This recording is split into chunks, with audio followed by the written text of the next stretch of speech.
नमस्कार। साहित्य कला और संस्कृति की पहली ऑनलाइन वीडियो पत्रिका ताना बाना में आपका स्वागत है। मैं हूं मुकेश कुमार। दोस्तों, आज ताना बाना को 1 वर्ष पूरा हो गया। ये 1 वर्ष आपकी हौसला अफजाई और रचनाकारों के सहयोग के बल पर कैसे निकल गया, हमें इसका पता भी नहीं चला। इस दौरान हमने पूरी कोशिश की कि अपने दर्शकों तक साहित्य और कला से जुड़ी सामग्री पहुंचाएं और साथ ही ऐसे मुद्दों को उठाएं जिन पर अक्सर ध्यान नहीं दिया जाता या फिर जिन्हें हाशिए पर रखने की परंपरा साहित्य जगत में रही है। इस कोशिश में हम कहाँ तक कामयाब हुए हैं या कहाँ तक कामयाब हो पा रहे हैं, इसका मूल्यांकन आप पर छोड़ते हुए पेश है आज का ताना बाना। आज ताना बाना में आप देखेंगे इतिहास और साहित्य के बीच कैसे और क्या रिश्ते हों, इस मुद्दे पर एक बहस में हिस्सा ले रहे हैं असगर वजाहत, भगवान दास मोरवाल और वंदना राग। वरिष्ठ कवि एवं संस्कृति कर्मी अशोक वाजपेयी आज अपने स्तंभ दूसरी आवाज में मिर्जा गालिब पर बात करेंगे। रविन्द्र भारती के कविता संग्रह जगन्नाथ का घोड़ा पर बात करेंगे प्रोफेसर अपूर्वानंद के साथ। और अंत में छत्तीसगढ़ के लोक नाट्य पंडवानी के कुंभ पर पंडवानी कलाकार प्रभा यादव और कला समीक्षक रविंद्र त्रिपाठी से बातचीत। साहित्य में इतिहास का इस्तेमाल तरह तरह से होता रहा है। कभी कविताओं कहानियों में उसका उल्लेख आता है तो कभी इतिहास केंद्रित उपन्यासों में ये हमें दिखलाई पड़ता है। लेकिन साहित्य और इतिहास के बीच स्वस्थ रिश्ता क्या होता है? क्या इतिहास बोध और इतिहास दृष्टि के बिना कोई रचनाकार रचना के साथ इंसाफ कर सकता है? आज की बहस का मुद्दा यही है और इसमें हिस्सा लेने के लिए हमारे साथ 3 वरिष्ठ साहित्यकार हैं, असगर वजाहत, भगवान दास मोरवाल और वंदना राग।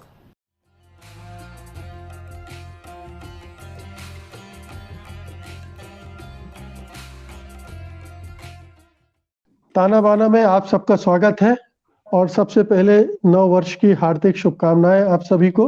2023 आप सबके लिए मंगलमय हो, रचना कर्म के लिहाज से, सक्रियता के लिहाज से। तो पहला सवाल भगवान दास जी आपसे। साहित्य में इतिहास का इस्तेमाल होता रहता है, तरह तरह से होता है, हम सब जानते हैं। लेकिन सवाल ये है कि इतिहास का इस्तेमाल किस तरह से कितना हो और कितना विश्वसनीय हो। ये एक बड़ी चुनौती रचनाकारों के सामने रहती है, ताकि रचना के साथ भी न्याय हो और इतिहास को भी तोड़ा मरोड़ा न जाए। वो भी क्योंकि जब भी कोई पाठक पढ़ता है तो विश्वास के भरोसे के साथ किसी रचना को पढ़ता है और मानता है कि रचनाकार ने साहित्य लिखते, इस तरह का साहित्य रचते समय इतिहास पर गंभीर शोध किया होगा, जानकारी बटोरी होंगी, विश्वसनीय तथ्य रखे होंगे। तो जो इतिहास और साहित्य का ये रिश्ता है, इसको कैसे परिभाषित करेंगे? किस तरह से बनता है ये? क्या कौन सा रिश्ता स्वस्थ माना जाए? देखिए, बहुत ही संवेदनशील विषय है और मेरा अपना ये मानना है कि जब भी हम किसी ऐतिहासिक पृष्ठभूमि को लेते हैं अपने उपन्यास के लिए, तो उसकी बुनियादी शर्त ही होती है कि वो कैसे पाठकों को विश्वसनीय और प्रामाणिक लगे। अब इस विश्वसनीयता और प्रामाणिकता के लिए कुछ ऐसे टूल्स होते हैं जिसको कि लेखक अपने विजन से, अपने नजरिए से और अपनी कल्पनाशीलता से भरने की कोशिश करता है। अब चूंकि इतिहास संबंधी मामला है और इसका सबसे बड़ा खतरा जब ऐतिहासिक पृष्ठभूमि में लेते हैं, इसका सबसे बड़ा खतरा यह होता है कि अगर आपने ऐतिहासिक तथ्यों के साथ थोड़ी सी भी छेड़छाड़ की तो वो पाठक आपको पकड़ ले। क्योंकि एक जो समय है, उस समय के हम समझ नहीं रहे हैं। हम जो भी जानते हैं उसके बारे में, वो हमने पढ़ा हुआ है, उसी के बारे में उतना ही जानते हैं। अब इसमें सवाल ये है, जो गैप है, उस समय का जो गैप है, उसको आप कैसे अपने लेखन से भरते, अपनी कल्पना से। मैं जैसे एक उदाहरण दूं कि मैं जब ये खानजादा उपन्यास, तो मुझे सिर्फ इतना पता था कि जो अब्दुल रहीम खाना की जो माँ थी, सलीमा बेगम, वो हसन खां मेवाती के चचेरे भाई जमाल खां की बेटी। उनके 2 बेटियां थी, बानो बेगम और सलीमा बेगम। इतना मुझे पता था। लेकिन जब मैं इस उपन्यास को लिखने लगा और जब रहीम का प्रसंग आया, और जब इसको क्या नाम सलीमा बेगम का जब प्रसंग आया तो मैंने इसमें एक चीज ध्यान रखी कि मुझे इसके अलावा कुछ जानकारी नहीं। अब सलीमा बेगम को कहां से मैं लाया हूं, वो जो किला जो इंदौर का किला जो मेवात में है वो मैंने देखा हुआ था। मैंने उसको वहां से जिस तरह से बरामद कराया जब हुमायूं दोबारा आता, और उसका जो पूरा भौगोलिक चित्रण है, क्योंकि देखिए विश्वसनीयता जो उसकी बनेगी, जो उसकी प्रामाणिकता बनेगी, वो इन्हीं चीजों से बनेगी।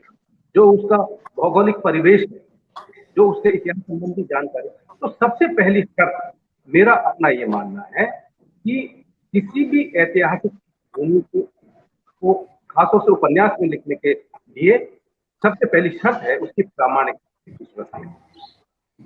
जी, ये प्रामाणिकता एक पहली शर्त है और जरूरी शर्त भी मानते हैं। लेकिन वंदना जी, इसको कैसे किस हद तक निभा पाए कोई रचनाकार, ये एक बड़ी चुनौती होती है, एक बड़ी परीक्षा होती है किसी भी रचनाकार की। आपने बिसात पर जुगनू लिखा, उसमें काफी साहित्यिक काफी ऐतिहासिक तथ्यों को इस्तेमाल किया। आप एक और उपन्यास आपका आने वाला है, उसमें भी आप उस इतिहास को टटोल रही हैं या उसका जिक्र है आपके उसमें। तो क्या करती हैं आप, कैसे आप ये मानती हैं कि मैं अपनी रचना को विश्वसनीय प्रामाणिक बनाने के लिए किस हद तक इतिहास को इस्तेमाल करना चाहिए, कहाँ छोड़ देना चाहिए, और कैसे ऐसे जाल में ना फंसे जिससे ये लगे आप इतिहासकार नहीं हैं, आप एक रचनाकार हैं। ये भी फर्क दर्शकों को समझ में आए, इतिहास ना लिखने बैठ जाए, ये ऐसा ना हो। बिल्कुल सही कहा आपने। यही सबसे बड़ी चुनौती होती है जब भी हम कोई ऐतिहासिक उपन्यास या ऐतिहासिक पृष्ठभूमि का उपन्यास उठाते हैं, तो सबसे जरूरी बात मुझे लगती है कि हमें उसके तालमेल पर ध्यान देना चाहिए। प्रामाणिकता की बात उन्होंने बहुत अच्छी कही, लेकिन प्रामाणिकता सिर्फ एक बात से नहीं उपजती है। मुझे लगता है कि प्रामाणिकता सिर्फ भौगोलिक परिवेश, मोरवाल जी की बात में और ऐड कर रही हूँ, भौगोलिक परिवेश के अलावा खान पान, पहनावा, जो संस्कृति है, संस्कृति के विविध आयाम हैं, उन सभी का समावेश होता है, तब जाकर हम उस पृष्ठभूमि का उपन्यास ठीक से लिख पाते हैं। उसके लिए शोध तो जरूरी है। अब शोध का मतलब ये नहीं है कि हमने इतिहास की पुस्तकें उठाई और सीधे उनको पढ़ने लगे और उसमें से डिटेल्स निकालकर बीच बीच में डालने लगे। नहीं, जब हम एक उपन्यास की बात कर रहे हैं जहां पर कैरेक्टर्स रियल नहीं है। देखिए, दो तरह के ऐतिहासिक उपन्यास होते हैं। एक जिनकी मास्टरी मुझे लगता है शरद पगारे जी ने हासिल की हुई है जिनको लिखने में, जैसे गुलारा बेगम, जैसे उनके उनके अनगिनत उपन्यास क्या करते हैं वो कि ऐतिहासिक कैरेक्टर्स को ही साहित्य में निरूपित कर देते हैं और अपनी भाषा में एक छोटी सी हो सकता है, कहीं इंफॉर्मेशन हो उनके पास या कोई घटना हो या ऐतिहासिक तथ्य हो, जिनको लेकर वो अपनी भाषा में अपने नजरिए, जैसा कि मोरवाल जी ने कहा, नजरिया भी बहुत इंपॉर्टेंट होता है, नजरिए से वो कहानी बुनना शुरू करते और मानते हैं। जैसे पता चला कि गुलारा बेगम जो थी वो औरंगजेब की एक प्रेमिका थी, लेकिन अब उसको स्थापित कैसे करना है, तो उसके पीछे एक सुंदर रोमानी कहानी वो बुनते हैं। जब मैं अपना उपन्यास लिख रही होती हूँ, जैसे बिसात पर जुम दूसरा भी जो लिख रही हूँ, तो उसमें सिर्फ पृष्ठभूमि उसकी ऐतिहासिक है। उसमें जो पात्र हैं वो बिल्कुल जीते जागते पात्र हैं, जो जमीन से उठाए गए पात्र हैं, वो मेरी कल्पना के पात्र हैं। तो जाहिर सी बात है कि उसमें कल्पनाशीलता और ह्यूमननेस, मानवीयता के जितने गुण होते हैं, मनुष्य के जितने गुण, दुर्गुण, अवगुण, जितनी चीज, वो सारी बातें उन कैरेक्टर्स में निहित होती हैं। लेकिन जो प्रामाणिकता है वो उससे बनती है कि जो बैकग्राउंड है, जो पृष्ठभूमि मैं रख रही हूँ, वो बिल्कुल सही, तथ्य परक हो, और जो उस समय का लोकेशन है इतिहास का वो भी सत्य परक हो। ऐसा नहीं है कि मैं उसमें से छेड़छाड़ करूं। और सबसे अच्छी बात है कि कैसे वो प्रामाणिक बनता है, जब वो पृष्ठभूमि बहुत स्ट्रांगली प्रेजेंटेड होती है, तथ्यपरक होती है, और हमारे किरदार जो होते हैं वो हम जैसे होते हैं, बिल्कुल मनुष्य, मतलब बिल्कुल वो मनुष्य सरीखे होते हैं, वो इतिहास के पात्र नहीं है जो अब हमारे सामने नहीं मौजूद है, तभी जाके पाठक उससे रिलेट कर पाता है। जी, तो वजह तो साहब संतुलन मोटे तौर इम्पोर्टेंट है, संतुलन। जी, मोटे तौर पर ये शर्तें जो होती हैं ऐतिहासिक तथ्यों के आधार पर कोई रचना को आकार देने का, उसमें ये 3-4 चीजें अंडरलाइन की है भगवान दास जी ने भी और वंदना जी ने भी। आप क्या और ऐड करना चाहेंगे? आपका भी अभी एक बड़ा उपन्यास आया है जिसमें तुलसीदास और अकबर एक दूसरे से संवाद कर रहे हैं, बल्कि वो नाटक है। जी देखिए, एक बहुत महत्वपूर्ण बात यह है कि इतिहास पर लिखा गया, इतिहास से प्रेरित या ऐतिहासिक उपन्यास जो है वो इतिहास नहीं होता। ऐतिहासिक नाटक जो है वो इतिहास नहीं होता है ना। अगर हमें इतिहास पढ़ना है और प्रामाणिक इतिहास पढ़ना है तो वो हमको नाटक के या उपन्यास के माध्यम से नहीं मिलेगा, उसके लिए हमको इतिहास पढ़ना पड़ेगा। तो ऐतिहासिक रचना और इतिहास ये दोनों जो है पूरक नहीं हो सकते एक दूसरे के।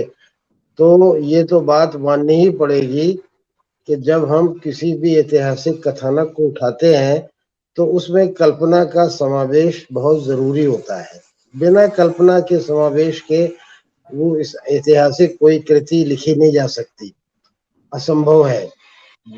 कोई क्यों नहीं लिखी जा सकती? इसलिए कि इतिहास के बारे में मोटी जानकारियां आपको होती हैं, लेकिन उन मोटी जानकारियों को महीन जानकारियों में बदलने के लिए आपको कल्पना का सहारा लेना पड़ता है। हिंदी में नाटक के क्षेत्र में सबसे पहले शायद ये प्रसाद ने, जयशंकर प्रसाद ने किया था। तो जयशंकर प्रसाद ने भी इतिहास का जो सहारा लिया है और ऐतिहासिक नाटक लिखे हैं, वो इतिहास नहीं है दरअसल, वो उस युग की चेतना और उस युग की चेतना के अंतर्गत अपने वर्तमान के ऊपर टिप्पणी करने का काम करने वाले उपन्यास हैं। तो इस तरह से इतिहास जो रचना में आता है वो एक दूसरी तरह की चेतना आपके अंदर उत्पन्न करता है। तो ये बात बहुत महत्वपूर्ण है। और ये तो ये कहना कि नहीं जो ऐतिहासिक रचना है वो प्रामाणिक इतिहास होगी, ऐसा बिल्कुल नहीं है मेरे विचार से। दूसरी बात यह है कि आजकल रचनात्मक लेखन में इतिहास का इस्तेमाल, इतिहास का प्रयोग एक बहुत रोचक तरीके से किया जा रहा है, और वो है आभासी इतिहास। आभासी इतिहास जिसको कहते हैं भाई काउंटर फैक्चुअल हिस्ट्री, है ना। जो इतिहास में नहीं हुआ है उसकी कल्पना करना, और जो इतिहास में नहीं हुआ है उसकी कल्पना करना, और उसकी कल्पना करने के बाद इतिहास के उन प्रसंगों को आगे बढ़ा करके उनको एक विस्तार देना, और विस्तार देते हुए उनकी पूरी परिकल्पना को समझने की कोशिश करना। तो यह है कि उस समय की जो चेतना है, उस युगीन चेतना को पूरी तरह समझना। तो ये आभासी इतिहास का जो एक नया सिलसिला शुरू हुआ है, जिसके अंतर्गत मेरा देखिए ये नाटक है गांधी गोडसे का। तो मैंने गांधी और गोडसे को आमने सामने खड़ा कर दिया। या ये तुलसीदास का नाटक है, ये जो महाबली नाटक है, इसमें अकबर, सम्राट अकबर और तुलसीदास आमने सामने खड़े हैं, जो कि इतिहास में कभी नहीं हुआ। इतिहास में कभी नहीं हुआ। तो अब वो ऐसा क्यों किया गया?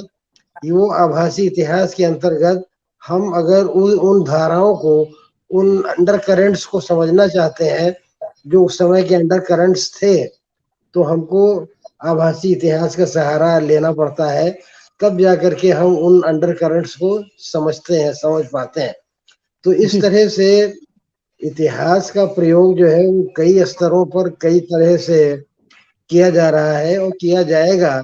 और वो निश्चित रूप से वजह साहब 100% यहाँ दो इतिहास दो नहीं। दो उपन्यासों का मैं जिक्र, दो उपन्यास नहीं, एक उपन्यास एक नाटक का जिक्र करना चाहूंगा। एक तो पद्मावत को लेकर काफी कंट्रोवर्सी हुई जायसी के, वो उपन्यास था, हम सब जानते हैं कि वो वास्तविकता नहीं थी। एक दूसरा अभी पिछले साल दया प्रकाश सिन्हा को एक नाटक के लिए पुरस्कृत किया गया, सम्राट अशोक पर। ये दो चीजें, इनको कैसे देखा जाएगा फिर? देखिए, सवाल ये है कि हमको किसी भी तरह की ऐतिहासिक घटना या ऐतिहासिक पात्र एक दिशा तो देते हैं सोचने की, मतलब उनकी एक थिंकिंग की लाइन बनती है। अब मान लीजिए कि मैं आभासी इतिहास के अंतर्गत तुलसी और अकबर को ऐसा कर दूं जैसे वे थे ही नहीं, है ना। जो उनका डायरेक्शन, जो उनकी सोच या जो उनकी दिशा नहीं थी, मैं ऐसी किसी दिशा में डाल दूं, ये जो बात होगी ये एक विवाद की बात हो सकती है। लेकिन अगर मैं उनका विकास उसी दिशा में और उन्हीं जो सरोकारों के साथ कर रहा हूँ जो सरोकार उनके थे, तो वो शायद आभासी इतिहास का एक सही दिशा होगी, ये बात। जी, तो ये एक लेखकी ईमानदारी का प्रश्न आ गया मोरवाल साहब, कि आप जब इस तरह का लेखन करेंगे तो आप ऐतिहासिक तथ्यों से इतना दूर नहीं जा सकते कि वो कहानी ही उलट दी जाए। यानी अकबर को महाराणा प्रताप ने हरा दिया था, ये कहानी अगर आप बनाते हैं तो ये सही नहीं मानी जाएगी। आपको कुछ तथ्यों पर टिक कर उसके चारों तरफ एक काल्पनिक रचना संसार गढ़ना होता है। जी देखिए, मेरा ये मानना है कि तथ्य तो बहुत जरूरी है, क्योंकि जब हम ऐतिहासिक पृष्ठभूमि ले रहे हैं, क्योंकि मेरा जो उपन्यास है, वंदना जी का उपन्यास, ये ऐतिहासिक उपन्यास नहीं है, ये इनकी पृष्ठभूमि ऐतिहासिक है। और जब हम ऐतिहासिक पृष्ठभूमि देते हैं तो इसमें सबसे पहला जो लेखक है उसका विजन जिसको कहते हैं, उसकी मंशा और नियत क्या है, इस पर भी सबसे बड़ा सवाल उठता है। क्योंकि हम तथ्यों को जानते हुए भी हम उनको उस तरह से तोड़ मरोड़ नहीं कर सकते। यानी एक कहना चाहिए कि हमको नैरेटिव नहीं बनाना है लेखक को, ये लेखक का जो विजन है, मतलब कृति को जो ऐतिहासिक पृष्ठभूमि की जो लिखे गए उपन्यास है, वो लेखक की कहीं ना कहीं जो दृष्टि है, उसको विजन का भी, वो भी एक तरह से उसको रिप्रेजेंट करता है। तो तथ्य तो होंगे ही होंगे, लेकिन उन तथ्यों में अब निर्भर ये आपकी समझ पर करता है, लेखक की समझ पर, कि उन तथ्यों का इस्तेमाल वो किस रूप में करता है। कुछ रोमांच पैदा करने के लिए, सेंसेशन पैदा करने के लिए, विवाद पैदा करने के लिए, ये लेखक की नीयत पर निर्भर करता है। अब जैसे मैं एक चीज बताऊं आपको, कि अगर मैं बात करूं खानजादा, मैंने अगर इसमें इस तथ्य को, क्योंकि हम सब जानते हैं कि बाबर को इस देश में लाने वाला कौन था, राणा सांगा था, सब जानते हैं। लेकिन हम बाबर को लेकर तो खूब उसकी आलोचना करते हैं, उसको आतताई, उसको लुटेरा और पता नहीं क्या क्या कहते हैं, लेकिन हम उस पर कभी बात नहीं करते कि उसको लाने वाला था, जो आज देश बाबर के नाम पर जो ये सब कुछ वितंडन खड़ा और जो भुगत रहा है, उसका असली जिम्मेदार तो राणा सांगा है। सवाल तो इस चीज का है ना कि इस तथ्य को हम कैसे भूल जाते हैं। और दूसरी बात कि हम जब एक बाहरी जो इस तरह के ऐतिहासिक पात्र लेते हैं, हम दरअसल ये मानकर चलते हैं कि हमें उसकी, अगर विदेशी है तो हम उसमें सारी चीजें हमें बुराई नजर आए, लेकिन हम उसका जो व्यक्तिगत जीवन है, जैसे जहां तक मैंने पढ़ा, जब मैं इस पर काम करता, तो बाबर के जो व्यक्तिगत जीवन है, वो कितना बड़ा शायर था, उस पर हम इतनी वो कोई बात नहीं करते। और वो आदमी, देखिए मेरा एक और मानना है कि जो है वो भले ही आतताई हो, हमलावर हो, आक्रमण कर, अगर उसका अदब से बनता है, अगर उसको साहित्य के प्रति संवेदनशील है, तो मैं समझता हूँ कि वो आतताई नहीं हो सकता। बाबर का वो प्रसंग बहुत मशहूर है कि जब समरकंद में युद्ध हो रहा था, लोग वहां रोटियों के लिए तरस रहे थे, और बाबर वहां समरकंद की किताबों की जी दुकान पर वो किताब। तो ये जो प्रसंग है, इस तरह के जो है वो आने चाहिए साहित्य के माध्यम से। जी तो तथ्यों को हम वंदना निवेदन नहीं करते, लेकिन सवाल ये जी उसको हम उसकी प्रस्तुति किस रूप में करते हैं, पाठक को हम बताना क्या चाह रहे हैं। जी बिल्कुल, यहाँ लेखकी विवेक की बात आती है वंदना जी। लेखकी ईमानदारी, अब लेखकी विवेक की बात हो रही है। वजाहत साहब ने एक थिंकिंग होती है किसी भी कृति में, हम सब जानते हैं। और फिर यहीं पर आता है कि जो लिख रहा है उसकी इतिहास दृष्टि क्या है, उसका इतिहास बोध क्या है। अगर वो प्रदूषित होगा या बायस्ड होगा तो वो फिर अपनी रचना के साथ भी न्याय नहीं कर सकता। तो यहाँ जो भी इतिहास को आधार बना रहा है या इतिहास से जुड़ी सामग्री का इस्तेमाल कर रहा है, उसके लिए ऐतिहासिक विवेक कितना महत्वपूर्ण हो जाता है। बिना ऐतिहासिक विवेक के तो आप लिख ही नहीं सकते हैं।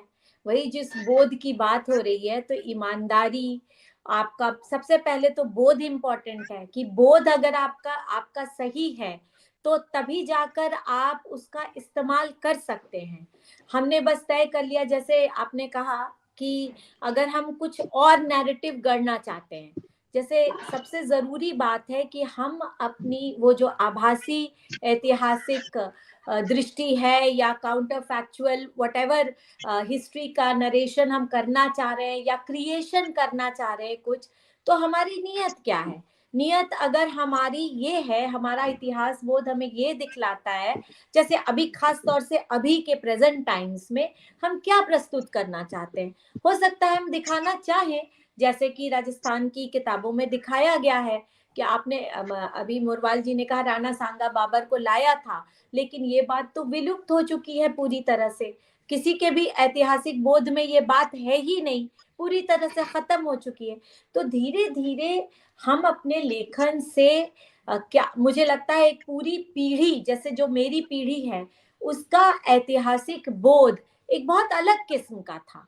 और आज जो बच्चे इतिहास को पढ़ेंगे, जिस तरह से कंप्रेस्ड और एक नैरेटिव नया बनाते हुए इतिहास पढ़ेंगे, जिसमें मेजॉरिटेरियनिज्म का बोलबाला होगा, तो उनका ऐतिहासिक बोध अलग होगा। तो वो जब आगे कुछ लिखेंगे या बोलेंगे, जैसा मैं देख रही हूँ कई फेस्टिवल्स में जब मैं जाती हूँ तो मैं देखती हूँ कि बहुत सारे मिथिकल कैरेक्टर्स को हिस्ट्री बना के पेश किया जा रहा है। वही जो आप विवेक की बात कह रहे हैं, उनका विवेक ये क्यों कह रहा है कि इस तरह के मिथिकल कैरेक्टर्स को आप इतिहास बोलिए। और बहुत सारे अंग्रेजी के राइटर्स हैं जो बहुत इस तरह का लेखन कर रहे हैं। आप देखते हैं बाजार मतलब ठंसा पड़ा ऐसी किताबों से, जहां पर रिक्रिएट किया जा रहा है और उनको मिथिकल कैरेक्टर्स को इतिहास बताया जा रहा है। तो ये भी एक तरह का इतिहास बोध एक तरह से सबके दिमागों में डालने की कोशिश की जा रही है। और यही चीज है कि आपका इतिहास बोध कैसे फिर निर्मित होगा। हमारा जो निर्मित हुआ उसमें एक अलग तरह का वैल्यू सिस्टम था, आज जो निर्मित हो रहा है उसमें अलग सिस्टम का वैल्यू सिस्टम, मतलब अलग तरह का वैल्यू सिस्टम बच्चे पढ़ रहे हैं या जान रहे हैं या समझ रहे हैं। तो इसी बात को अगर हमें तोड़ना है तो हमारा मेरा इतिहास बोध पर्सनली, और मुझे लगता है यहाँ पे जो सब लोग हैं सभी का इतिहास बोध ये कहता है कि हम उस इतिहास बोध से आज की पीढ़ी को डायलॉग करवाएं, अपने लेखन से डायलॉग करवाएं। हम एक विशुद्ध कहानी लिखने के बजाय एक डायलॉग कराएं, जिससे बच्चे पूछें या जो भी पाठक है वो पूछे ऐसा था क्या, उसके मन में भी प्रश्न अकुलाए। ऐसा नहीं है कि हाँ कुछ चीज परोस के रख दी गई है, वो किसी भी तरह का क्रिएशन हो लेकिन कोई प्रश्न ही ना करे। तो मेरा इतिहास बोध वो कहता है कि मैं कुछ भी प्रस्तुत करूं तो कम से कम आज जो उसे पढ़ रहा है उसके अंदर ये बेचैनी हो या जानने की उत्कंठा जरूर पैदा हो, ऐसा था क्या, तब वो तह तक पहुंचेगा चीजों के। ये चीज बहुत मुझे जरूरी लगती है। वजह साहब, आचार्य चतुर्सेन शास्त्री का नाम बहुत हम सब जानते हैं कि ऐतिहासिक उपन्यासों के मामले में कितने ऐतिहासिक उपन्यास इस तरह के उन्होंने लिखे हैं। उन पर भी उंगलियां उठी थी, उन पर भी इतिहास को लेकर कई बार हिंदुत्ववादी या ब्राह्मणवादी इस तरह के आख्यान डालने की बात उठी। तो ये इतिहास दृष्टि का मामला इसलिए और भी गंभीर हो जाता है, और खासतौर पर ऐसे समय में जब इस तरह के नरेटिव समाज में चल रहे हों, तो ये एक जिम्मेदारी, बड़ी जिम्मेदारी रचनाकार पर आ जाती है कि वो किस तरह से किन चीजों को प्रस्तुत कर रहा है।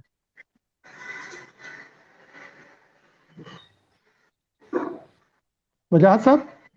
जी जी बिल्कुल आप ठीक कह रहे हैं। देखिए एक बहुत बड़े इतिहासकार का कहना है कि इतिहास आपके घर का पता है। अगर आप अपने घर का पता भूल जाएंगे तो आप कभी घर पहुंच नहीं पाएंगे। इसी तरह से अगर इतिहास के प्रति आपकी जो समझ है, आपकी जो जानकारियां हैं, आपका जो विवेक है वो कमजोर पड़ जाएगा तो आप वर्तमान को समझ नहीं पाएंगे। तो वर्तमान को समझने के लिए इतिहास को जानना बहुत जरूरी है। और जैसा कि बातचीत हो रही है और चीजें निकल के आ रही हैं कि इतिहास का साहित्य में प्रयोग किसी एक प्रकार से, किसी एक ढंग से, किसी एक सोच के अंतर्गत नहीं हो सकता है। लेखक का अपना जो विजन होगा उस विजन के अंतर्गत वो उसका इस्तेमाल करेगा। और ऐसा बिल्कुल नहीं है कि कोई मोटा सिद्धांत हम बना दें कि भाई मोटा सिद्धांत ये है और इसी के अंतर्गत आपको आप कर सकते हैं। और साहित्य में वैसे भी हम जानते हैं कि वो ऐसा होता ही नहीं है कि ऐसा नहीं हो सकता, सब कुछ हो सकता है। जैसा आपने कहा था कि इस प्रकार के भी ऐतिहासिक रचनाएं लिखी गई हैं।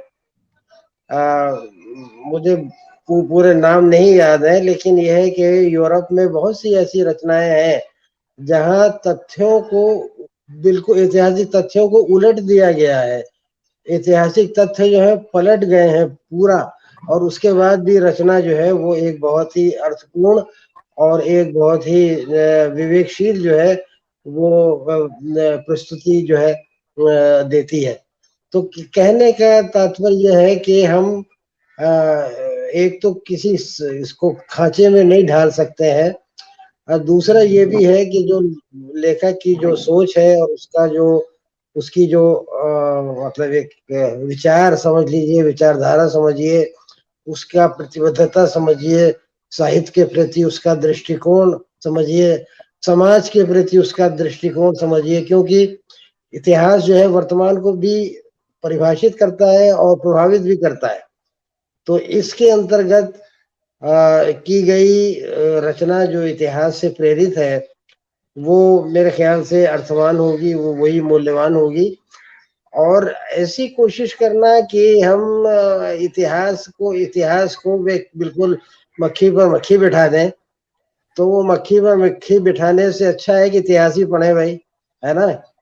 तो उसको क्यों हम लोगों को तकलीफ दें कि वो इतिहास न पढ़ करके एक ऐसी किताब पढ़ें कि जो दावा कर रही है कि वो तथ्यों पर आधारित है, लेकिन है वो मान लीजिए कहानी या कविता या उपन्यास। तो ये इस बारे में विचार करना चाहिए। जी, और इस बारे में इसलिए भी विचार करना चाहिए मोरवाल साहब, क्योंकि जो पाठक है उसका अपना इतिहास बोध, अपनी इतिहास दृष्टि किस तरह की, इस पे भी निर्भर करता है कि वो रचना का पाठ किस तरह से करेगा। क्योंकि हमारे देश में, हमारा देश अनपढ़ों का देश भी है। मैं दूसरों को क्या कहूँ, हम लोगों में से बहुत सारे लोग उपन्यास पढ़ते हैं और ये मान लेते हैं कि यही इतिहास था, ऐसा ही हुआ होगा। तो ऐसे में लेखक की जिम्मेदारी और भी बढ़ जाती है कि वो बार बार बताए, चेताए कि ये इतिहास नहीं है, ये इतिहास पर आधारित एक रचना है, काल्पनिक रचना है। ये जिम्मेदारी कैसे निभाई जाए? एक तो पाठक को भी सचेत करना पड़ेगा इसके प्रति। जी देखिए, ये तो हम सब जानते हैं कि जैसे हम सब लोगों ने उपन्यास लिखे कि हम जो प्रस्तुत करते हैं एक रचना के माध्यम से, पहली बात है कि किसी भी लेखक की सबसे बड़ी सफलता है कि वो उपन्यास को इतिहास समझ ले।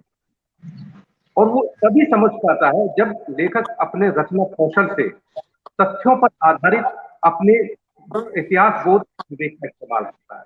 मैं इसमें एक छोटा सा उदाहरण देता हूं कि जब रहीम का निकाह महाबानो से हुआ था, तो महाबानो उससे एक सवाल पूछा। देखिए, ये कोई आपको इतिहास में नहीं मिलेगा, ये लेखक की कल्पना है।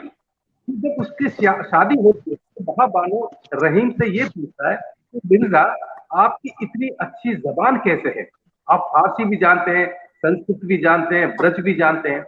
तो उनको अपनी पत्नी को ये उत्तर देता है कि मैंने उसको महाबानो ना के मैं आधा हिंदू और आधा मुसलमान। जब ये बात वो सुनती है महाबानो, तो उसको बड़ा बड़ा एकदम वो कहना वो चौंकती है कि मुसलमान तो समझ में आता है कि बैरम खान का बेटा था, लेकिन हिंदू से क्या मतलब है।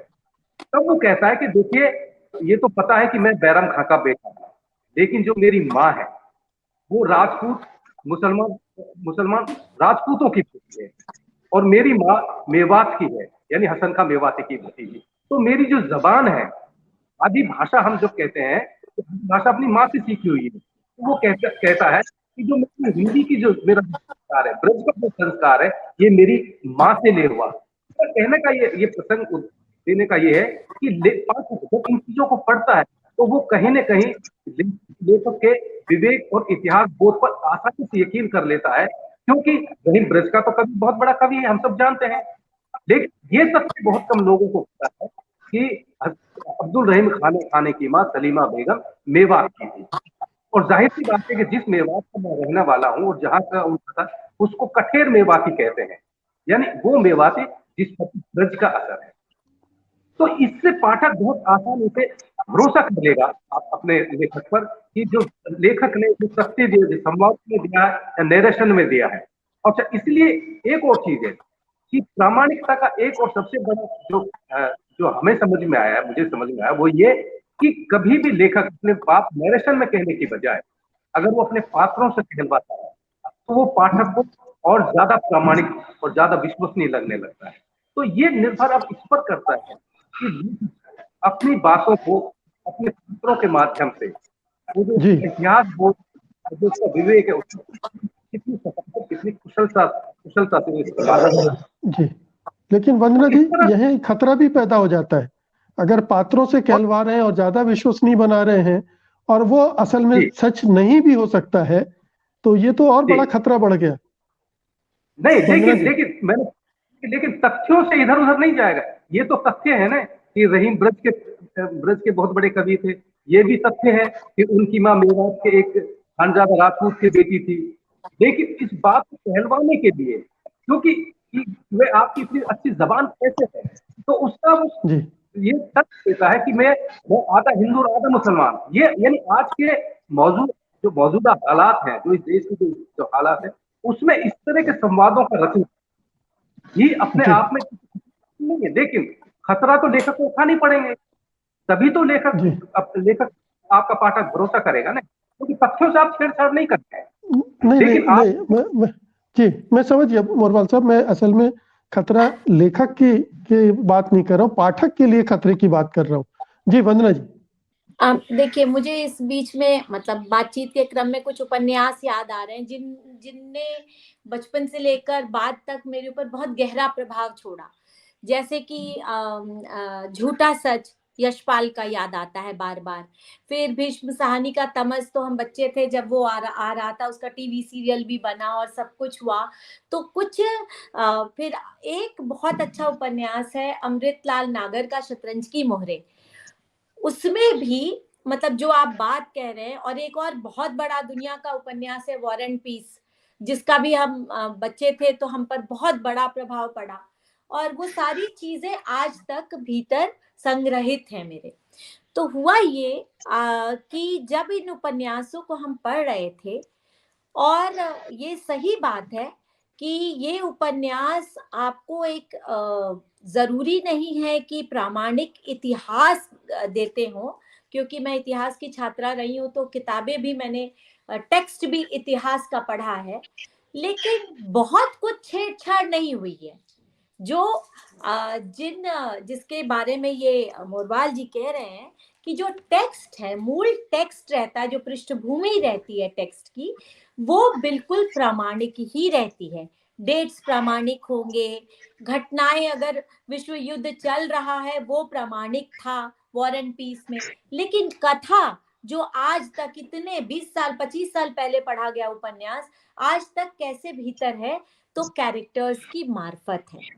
और इसी तरह से मुझे याद आ रहा है कि जितने जैसे तमस भी अपने कैरेक्टर्स के मार्फत है। और ये एक बहुत आसानी से पढ़ा जाने वाला ट्रेन टू पाकिस्तान, खुशवंत सिंह का जो उपन्यास है, उसमें भी हमें पता है युद्ध का, पार्टीशन का, सारी विभीषिका से हम परिचित हो रहे हैं, लेकिन पात्र ही जिंदा रहते हैं।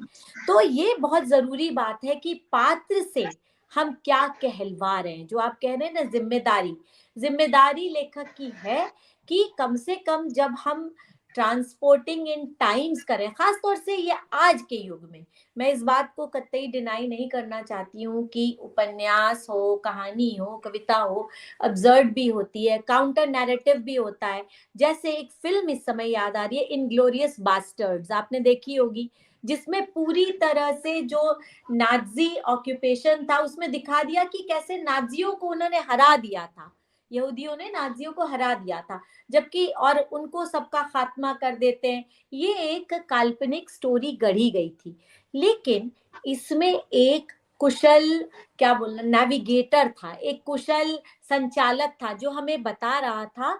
और तब भी जब काउंटर नैरेटिव भी बिल्ड करके वो हमें यही बता रहा था कि यहूदियों के साथ अत्याचार हुआ है।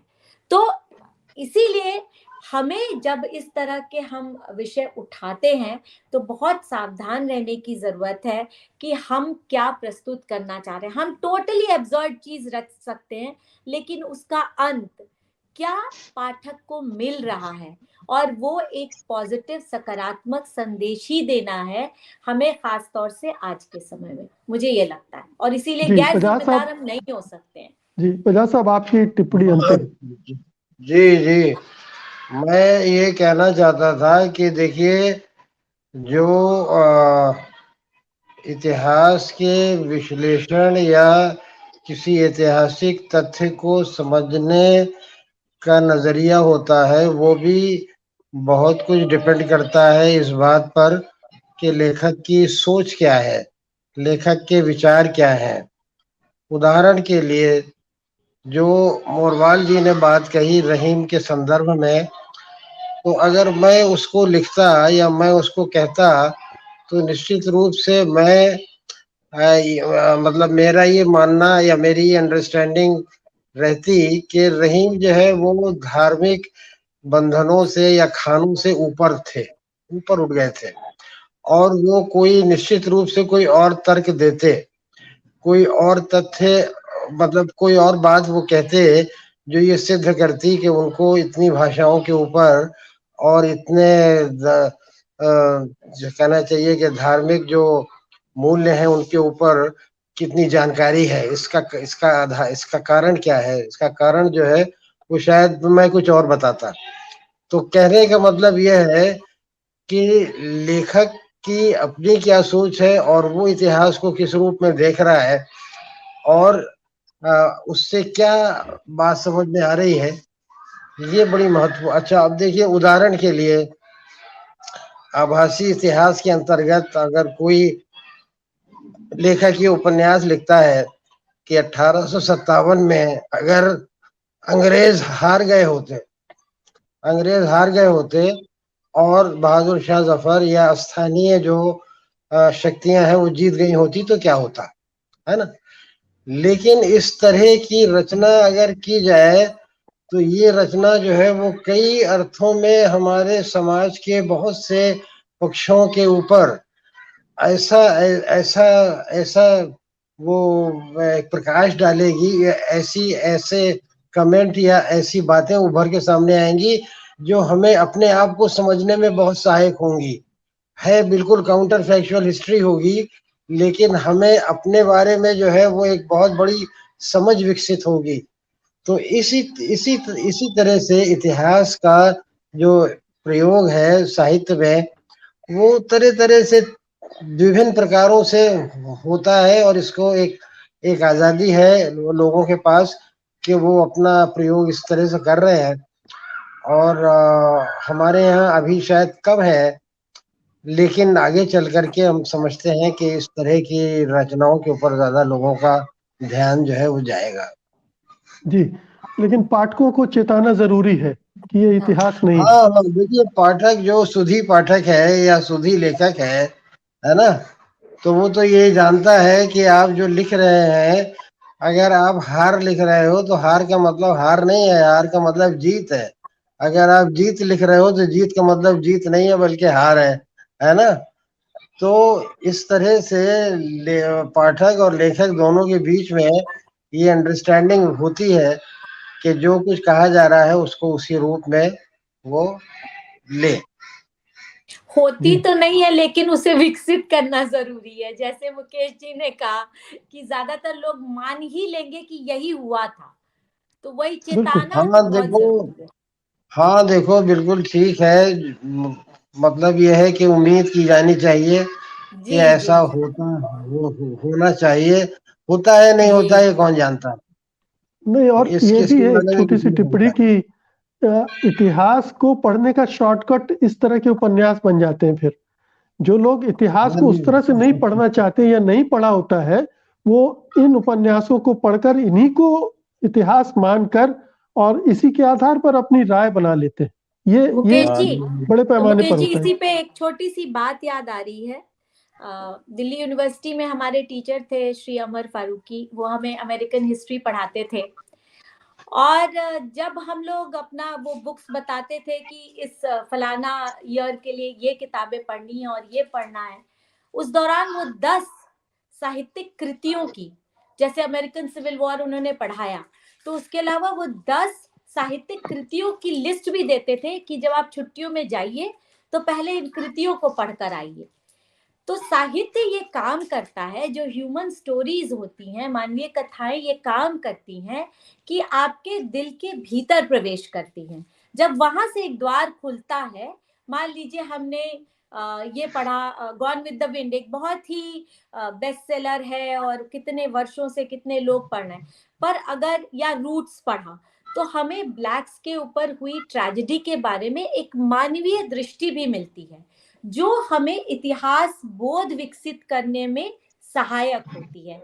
तो हमने ये सीखा। इसीलिए मुझे लगता है कि जितनी पावरफुल ह्यूमन स्टोरीज होंगी, जो सही ढंग से बात कहेंगी और अपने समय के इतिहास को रेखांकित करेंगी, उतनी अच्छे तरीके से हम इतिहास को अपने पाठकों के बीच में पहुंचा सकेंगे। बहुत अच्छी बात कही है, और यहाँ ये बात जोड़ना जरूरी है कि जो इतिहास लेखन होता है कई बार वो संपूर्ण नहीं होता, बल्कि संपूर्ण नहीं ही होता है।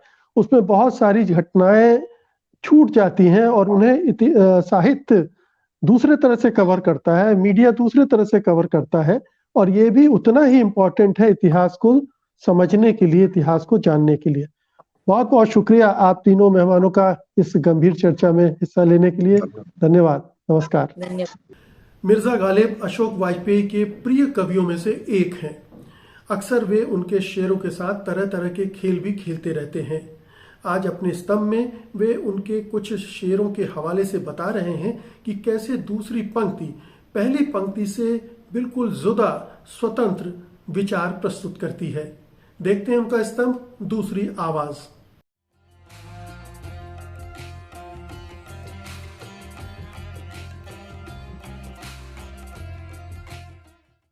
नमस्कार। दूसरी आवाज में आज मैं गालिब के बारे में कुछ कहना चाहता हूं। प्रसंग तो ये है कि दिसंबर के आखिरी सप्ताह में गालिब की मृत्यु हुई थी, और गालिब उन दो कवियों में से एक हैं।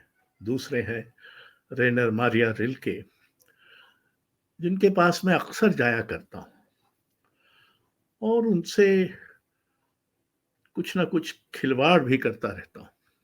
अभी कुछ महीने पहले मुझे एक व्याख्यान देना था गांधी की मौजूदगी पर, तो मैंने शुरुआत की गालिब के 4 शेरों से और श्रोताओं से ये आग्रह किया कि वो उसकी पहली पंक्ति भूल जाएं, दूसरी ही याद रखें। तो ये तो मैंने उस समय किया था। बाद में मुझे ये खिलवाड़ आगे बढ़ाने की सूझी और मैंने पाया कि गालिब के यहाँ यूं तो हर शेर मुकम्मल है, और अगर वो किसी गजल का हिस्सा है तो इन शेरों में एक लचीला तारतम्य भी है। ये तो सभी जानते हैं, लेकिन जो बात हैरत की है वो ये है कि मैंने पाया कि दो पंक्तियों के शेर में पहली पंक्ति तो अक्सर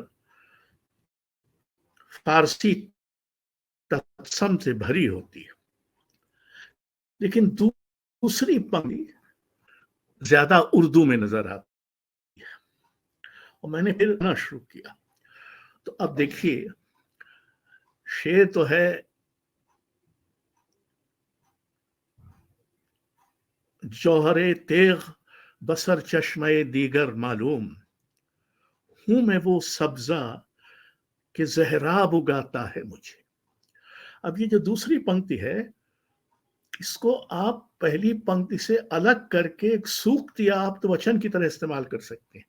हूं मैं वो सब्जा कि जहराब उगाता है मुझे। इसी तरह से ए परतवे खुर्शीदे जहां ताब इधर भी, दूसरी पंक्ति है, साये की तरह हम पे अजब वक्त पड़ा है। तो साये की तरह हम पे अजब वक्त पड़ा है, इस शेर की पहली पंक्ति से स्वतंत्र होकर एक सूक्ति की तरह इस्तेमाल हो सकती है। पुर हूं ऐसे शिकवे से जैसे राग से बाजा, एक जरा छेड़िए फिर देखिए क्या होता है। तो एक जरा छेड़िए फिर देखिए क्या होता है। तो इसी तरह के मैंने पंक्तियां निकाली और उनमें से कुछ आपको आज सुनाता हूं। अब्र क्या चीज है, हवा क्या है, दिल भी यारब कई दिए होते, वो दिन गए कि कहते थे नौकर नहीं हूं मैं, क्यों चिरागाने दिवाली सफ बसफ जलता हूं मैं। अब अंदलीब चल कि चले दिन बहार के, गोशे में कफस के मुझे आराम बहुत है। शायर तो वो अच्छा है पर बदनाम बहुत है, कुछ और चाहिए वुसअत मेरे बयां के लिए।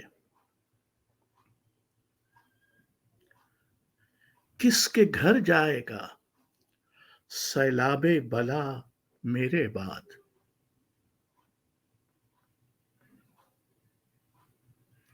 न हो जब दिल ही सीने में तो फिर मुंह में जुबां क्यों हो। गिरी है जिस पे कल बिजली वो मेरा आशियां क्यों हो। हुए तुम दोस्त जिसके दुश्मन उसका आसमां क्यों हो। मेरे तेरे बेमेहर कहने से वो तुझ पर मेहरबान क्यों हो। हजर करो मेरे दिल से कि उसमें आग दबी है, मेरे दिल से दूर रहो डरो क्योंकि उसमें आग दबी है। देखना इन बस्तियों को तुम कि वीरां हो गई। हर एक से पूछता हूं कि जाऊं किधर को मैं।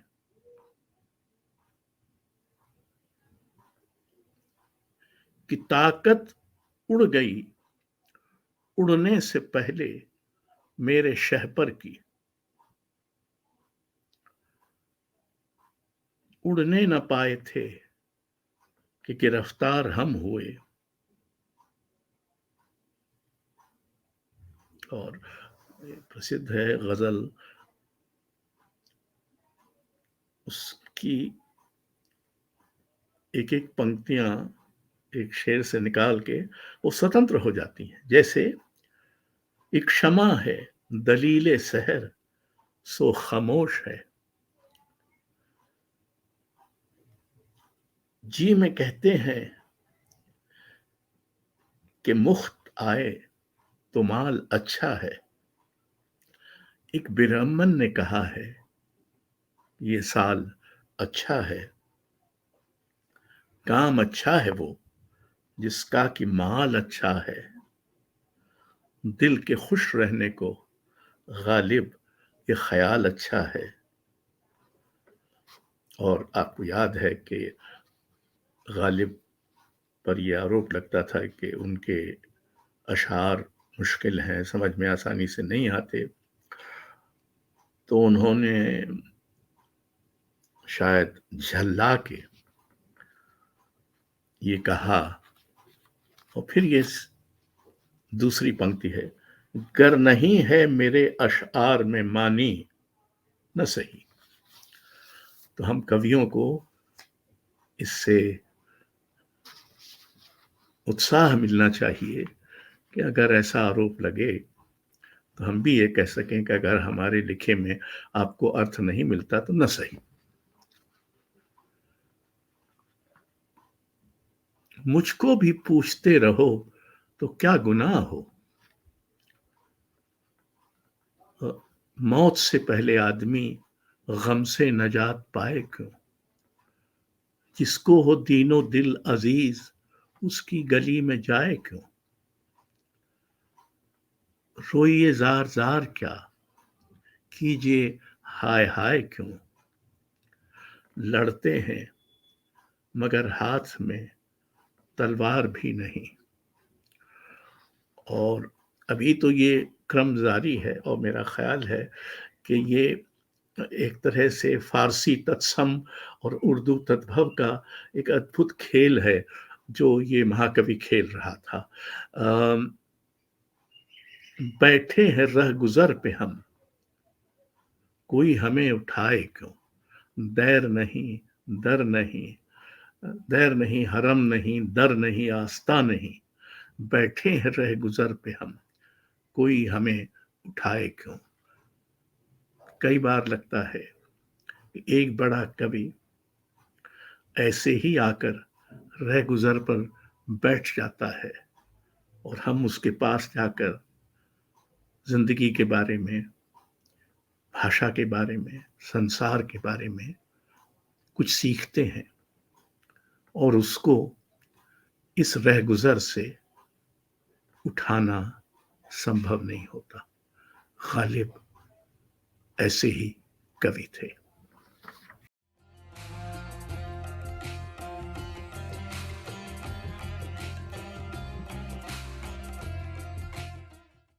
ताना बाना में आपका स्वागत है अपूर्वानंद जी। जी।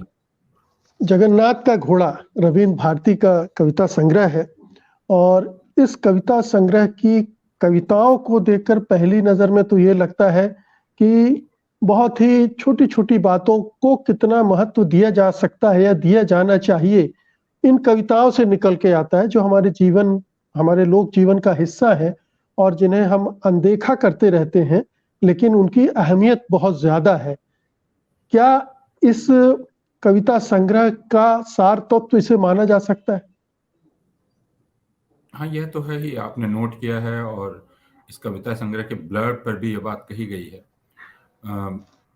80 के दशक के बाद इस बात को नोट किया गया था कि उस वक्त के जो कवि थे वे रोजमर्रा की चीजों पर, घर, परिवार, रिश्ते, इन पर ध्यान दे रहे थे। रविंद्र भारती ने लगभग उसी समय उनका लेखन शुरू हुआ था, अगर आप ध्यान दें तो उसी मिजाज के कवि हैं। तो उस लिहाज से यह तो कहा ही जा सकता है कि इस संग्रह में जो नोट करने लायक चीज़ है वह यह है कि रविंद्र भारती का उन तथाकथित बड़ी चीज़ों पर ध्यान नहीं है। जैसे इसको लेकर कोई व्यग्रता नहीं है कि उन पर आरोप लगेगा कि उन्होंने राजनीतिक विषयों पर कविता नहीं लिखी, समकालीन राजनीतिक विषयों पर। उनका ध्यान बिल्कुल अपने आसपास की जिंदगी पर, अपने रिश्तों पर, खुद अपने आप को पहचानने पर है कवि का। तो यह नोट मैंने नोट किया इसको, और ख़ास बात मुझे लगी कि इस समय एक ऐसा संग्रह आ सकता है जिसमें किसी भी कविता, कोई भी एक कविता ऐसी ना आपको मिले, एक भी कविता जिसका विषय समकालीन राजनीति हो, कोई शख्सियत, कोई घटना, कुछ और। एक कविता है जिसमें थोड़ा सा एक असर समकाल का दिखता है, चेहरा विहीन अट्टहास, जिसमें हाँ, बिल्कुल। हम धर्म पर हैं, रास्ता दिखाकर हमें जो जंगल को गए, वे अपने थे उन्हें हम भूले नहीं हैं, उनकी सहिष्णुता अहिंसा रखे हुए हैं याद, धर्म की पताका के नीचे कुल्हाड़ियों की करते हुए पूजा, आज भी थाली में निकाल कर रख देते हैं सर्वप्रथम किए गए बलि का अंश, हम धर्म पर है। तो कहीं एक छोटी सी चीज कहीं बारीक सी मिली है, एक बाकी संकेत है। आप सही कह रहे हैं कि वो नहीं है।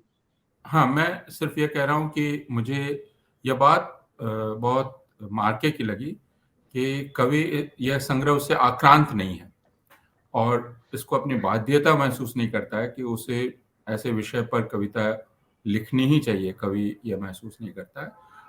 वह अपनी जिंदगी को गौर से देखता है और समकालीन राजनीति को, समकालीन राजनीतिक विषयों को उनमें दखलंदाजी नहीं करने देता है। मैं आखिरकार एक बड़ी गहरी राजनीतिक संवेदना तो रहती ही है और उसको आप नोट कर सकते हैं, लेकिन उसको उसका प्रतिरोध कर पाना, उसको रोक पाना, यह भी इसके लिए भी काफी हिम्मत चाहिए, इस वक्त साहस चाहिए, क्योंकि आप पर आरोप लग सकता है कि आप कैसे नजरअंदाज कर रहे हैं आपके चारों तरफ जो घटित हो रहा है।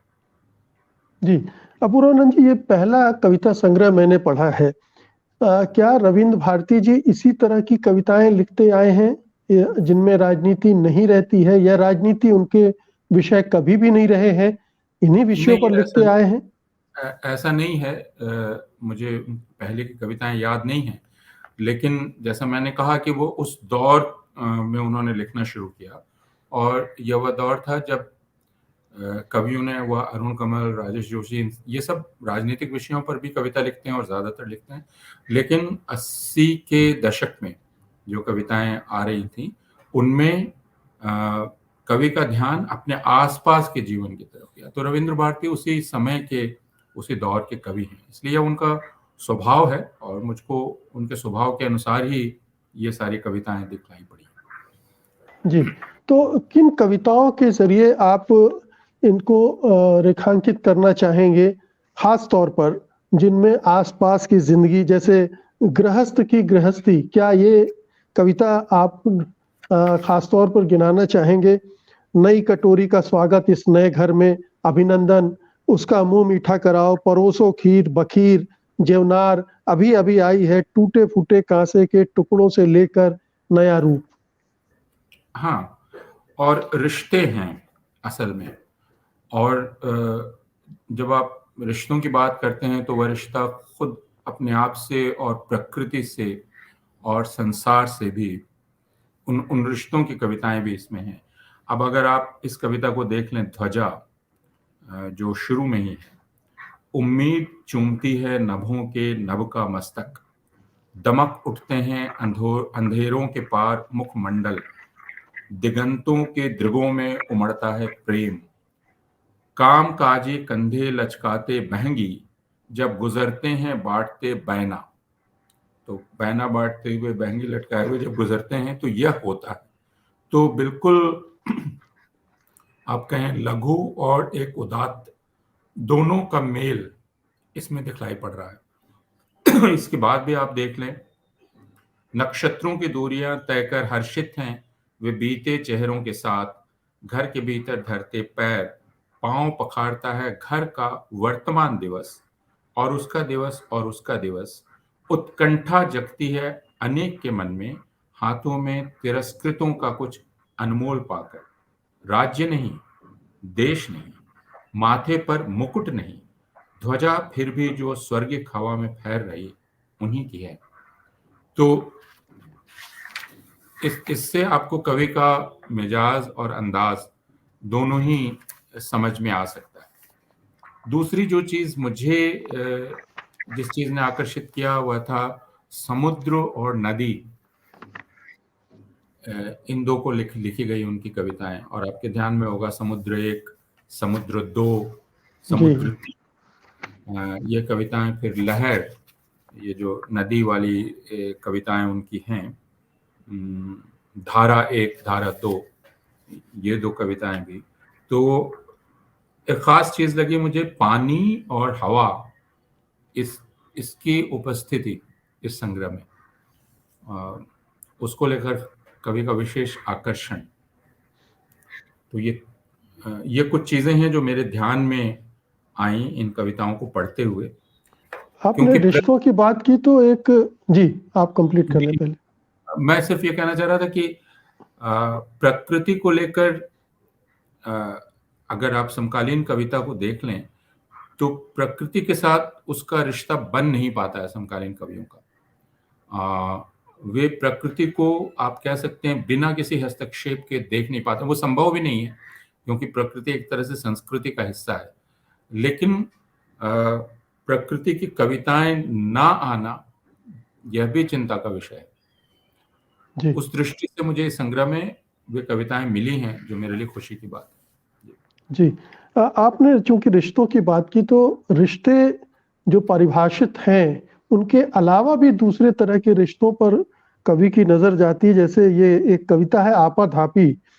सभी अलग धुन में रहते हैं, चढ़ती उतरती सवारियों के बीच, फिर भी उस आपाधापी में किसी की फूलती सांसों से उठती खांसी चली जाती है किसी के साथ।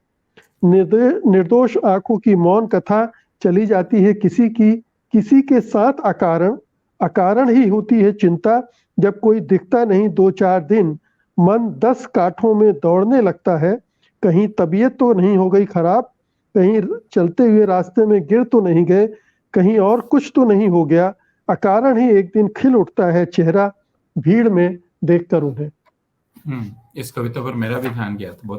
बहुत ही सुंदर कविता है और ये हम सब लोगों का रोजाना का अनुभव है। आप मेट्रो में सफर कर रहे हैं, कहीं भी सफर कर रहे हैं, लेकिन जो उन्होंने कहा कि परिचय झाल मूड़ी बराबर भी नहीं होता है, इस कविता में ऊपर लिखा हुआ है कि झाल मूड़ी बराबर भी परिचय नहीं, यानी अब तो आपस में हम झाल मूड़ी भी नहीं बांटते हैं।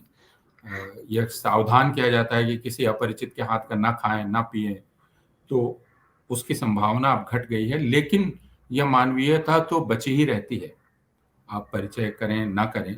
और जो कविता आपने सुनाई मैंने भी उसको नोट किया था कि मैं उसे सुनाऊं, लेकिन वो बहुत ही सुंदर कविता है। जी जी। और उसी तरह अगर आप इसे देख लें, रास्ते के लोग, यह कविता, अंधेरे की कमीज पहने रास्ते, जेब में हाथ डाले ढीठपन से निहारते, चढ़ते उतरते पानी को जो गंवा चुका है अपनी याददाश्त और अपनी बोली, महुए के सफेद फूलों को चुनती हवाएं, बढ़ाती हाथ पानी की ओर, पेड़ भी उठते। ओह, अब इनमें से किसी के पास पहले वाला चेहरा नहीं है, कैसे उन्हें उनके घर छोड़ने ले जाऊं। मेरी मुश्किल है कि अपनों से आंखें नहीं चुरा सकता, ऐसे में रास्ते से उन्हें अंततः अपने साथ लेकर चला आया। आज फिर दरवाजा थोड़ा बड़ा हो गया, एक एक शब्द कोने अंतरे से निकलकर बैठ गए, आकर उनके पास हाथों में डाले हाथ, आज फिर। तो यह कविता आप देखिए, या यह मुझे खासकर जिसमें थोड़ी चुहल है और वाक्पटुता भी है, फांस कविता पृष्ठ संख्या 63 पर है। ऐसे ही हैं सनई पेटुआ, अपनी जगह से जल्दी उखड़ते ही नहीं, क्या कीजिएगा। पानी में काट कुछ दिनों तक छोड़ दीजिए, फिर निकालिए, जूट की शक्ल में आएंगे नजर। सिट्टी टूट जाती है उनकी, मगर जूट जल्दी टूटते ही नहीं, क्या कीजिएगा। नाप में फिट नहीं बैठते फिट, अक्सर चले जाते हैं कद से बाहर, अपने कद में रहते ही नहीं, कभी रस्सी बन जाते हैं, फांस बन जाते हैं, और इस्पात को भी मझधार से ले आते हैं खींच, फिर भी रहते हैं झुके के झुके, नहीं लेते हैं बड़े होने का श्रेय, क्या कीजिएगा। तो एक बहुत ही छिपा हुआ हास्य बोध इन कविताओं में दिखलाई पड़ेगा। यानी कवि बहुत ही विस्मय के साथ, थोड़े हास्य बोध के साथ पूरे जीवन को देख रहा है, आसपास के लोगों को देख रहा है। और इस तरह की कविता भी जो आखिरी कविताओं में से एक है, बल्कि अनंतिम कविता है, पहचान, आपका ध्यान गया होगा, बंदर वाली कविता। जी। अज्ञेय की कविता है कि सांप वाली कविता की तुम्हें हाँ, वो चर्चित कविता, कहाँ से पाया डसना लेकिन सीखा। यह जो बंदर वाली कविता है जिसमें ये कहते हैं कि इतिहासविद बताते हैं जब बनना होता है ऐसे ही बंदर से बनता है आदमी। तो लेकिन उसके पहले की जो पंक्तियां हैं वो बहुत दिलचस्प हैं। बंदर के पास रोटी की गठरी थी जिसे वह राहगीर से छीन कर बैठा था थोड़ी दूर। रोटी की गठरी पाने के लिए उसके आगे लोग फेंकने लगे गठरियों के साथ चला गया चाबियों का बटुआ पाने के लिए लोग बटुआ फेंकने लगे। बटुआ के साथ चला गया रुपया पाने के लिए लोग रुपया फेंकने लगे। रुपयों के साथ चला गया ईमान पाने के लिए लोग ईमान फेंकने लगे। ईमान के साथ चला गया व्यवहार पाने के लिए लोग व्यवहार फेंकने लगे। व्यवहार के साथ चली गई भाषा पाने के लिए लोग भाषा फेंकने लगे। भाषा के साथ चली गई पहचान। तो यह बहुत मानीखेज कविता है आप कई बार, लेकिन मैं उनके हास्य बोध की तरफ ध्यान दिला रहा था, उनकी शैली में जो हास्य बोध। जी। और एक खास बात मैंने ये भी नोट की कि उनकी भाषा में बहुत देशज शब्द भरपूर हैं। जैसे अभी आपने जो फांस वाली कविता सुनाई उसमें सनई, पेटुआ, सिट्ठी वगैरह वगैरह इस तरह के शब्द बहुत आते हैं।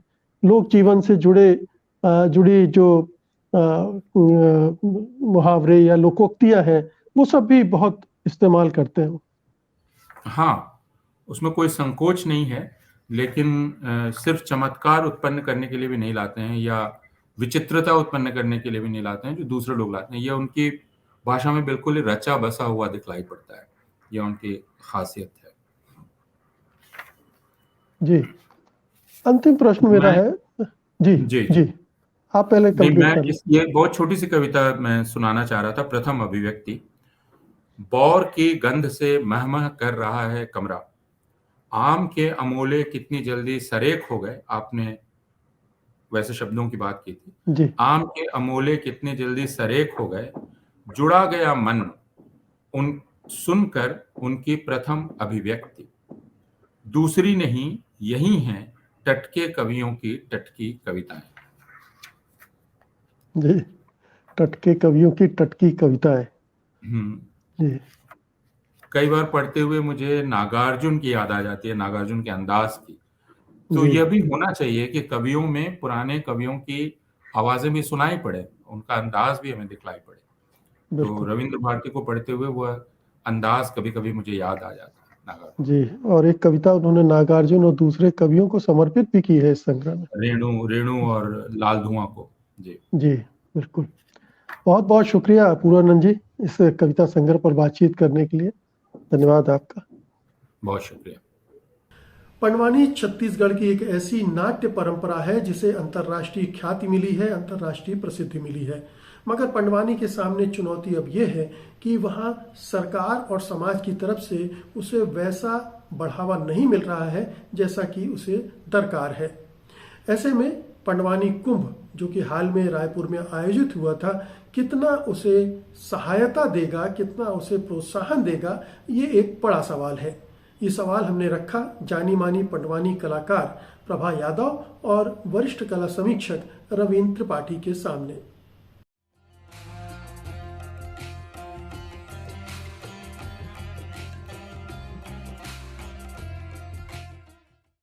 ताना बाना में आप सबका स्वागत है। प्रभा जी, मैं चाहता हूं कि चूंकि हम पंडवानी पर कार्यक्रम कर रहे हैं, बातचीत कर रहे हैं, तो उसकी शुरुआत क्यों ना पंडवानी के किसी टुकड़े से हो। तो आपसे गुजारिश है कि एक छोटा सा कोई टुकड़ा पंडवानी का सुनाए, फिर हम बातचीत का सिलसिला शुरू करें, आगे बढ़ाएं। बोले वृंदावन हरिलाल की जय। अज श्याम सुखदाय मोर हलधर के भाई गा भजन बिना मुक्ति नहीं होए भैया गा भजन बिना मुक्ति नहीं होए ना। अज जय मधुसूदन कुंज बिहारी हो भजन बिना मुक्ति नहीं होए भैया गा भजन बिना मुक्ति नहीं होए ना। अज जय जय जय गोबर धन धारी हो भजन बिना मुक्ति नहीं होए भैया गा भजन बिना मुक्ति नहीं होए ना। अजी श्याम सुखदाई मोरे हल घर के भाई गा भजन बिना मुक्ति नहीं होए भैया गा भजन बिना मुक्ति नहीं होए ना। बहुत खूब, बहुत शानदार। बातचीत शुरू करते हैं। पंडवानी कुंभ हुआ अभी छत्तीसगढ़ में, 2 दिन का महोत्सव था, 14 कलाकारों ने उसमें हिस्सा लिया। तो ये बताएं रविंद्र जी कि इस कुंभ का, इस पंडवानी के कार्यक्रम का क्या महत्व था आपके हिसाब से? पहली बार इस तरह का आयोजन हुआ है? देखिए, ये जहां तक मेरी जानकारी है मुकेश जी, मैं इस सभी दर्शकों को बता दूं कि ऐसा आयोजन पहली बार हुआ है। पहले छत्तीसगढ़ मध्य प्रदेश का हिस्सा था, तब पंडवानी प्रसंग शुरू हुआ था बहुत पहले। लेकिन जब छत्तीसगढ़ राज्य अलग बन गया, जिसके बने हुए भी कई साल हो चुके, तब से इस तरह का आयोजन यहाँ कभी नहीं हुआ है। और ये 3 दिनों का जो आयोजन चला, वो एक तरीके से यहाँ के जो स्थानीय जो पंडवानी प्रेमी हैं, पंडवानी गायक हैं, उन लोगों ने इसको पंडवानी का कुंभ कहा। तो जिसमें 14 बड़े जो प्रसिद्ध पंडवानी गायक और गायिका हैं, या परफॉर्मर कह लीजिए, परफॉर्मर ज्यादा सही शब्द है, उन लोगों ने इसमें हिस्सा लिया। और देखिए, ये जो जहां ये समारोह हुआ वो बासीन गांव में हुआ, जो रायपुर से सटा हुआ है।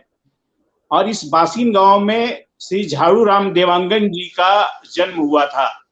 और जो प्रभा यादव जी का, जिनका आपने सबने सुना, वो झाड़ू राम देवांगन जी की शिष्या रही है। उनके घर में रह के उन्होंने पंडवानी की शिक्षा ली, उनसे ट्रेनिंग ली। और झाड़ू राम देवांगन जी पंडवानी के पितामह कहे जाते हैं।